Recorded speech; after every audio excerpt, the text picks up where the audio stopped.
week away now from American tariffs with almost all certainty. There's a real concern, I'm sure you've heard it in this region, about the potential impacts. Wondering if you can tell our viewers one specific thing, if you were in power, that you would do to respond to those. Well, I don't want to, if you don't mind, I'd like to list a few things. One would obviously... The more you want to list, the better. Thank I think you. people would like to get some specifics about how we're going to tackle this. President Trump is a deal maker. He wants to win, but we're both going to lose as Americans and Canadians if we get into a trade war. So what I would say is, how do we position the decision for him so that he understands that America can only win if it allows open, unbridled free trade with Canada?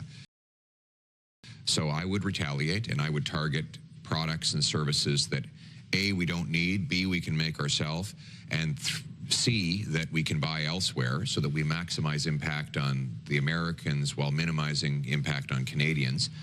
Secondly, I would pass an emergency, bring it home tax cut on work, investment, making stuff in Canada, energy, home building, so that we can stimulate more economic growth here.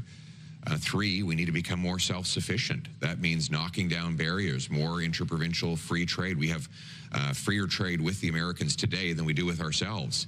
We have to knock down those barriers, build pipelines, LNG liquefaction facilities to sell our stuff to the world without having to go through the Americans. If they're going to be an unreliable trade partner, we've got to find ways to sell more to ourselves and more to the rest of the world. Do you see it as a dollar-for-dollar retaliation? I would say so, yeah. It has to hit hard. And again, we have to be very pinpoint and surgical to make sure we're maximizing impact on the American side while minimizing impact on our side.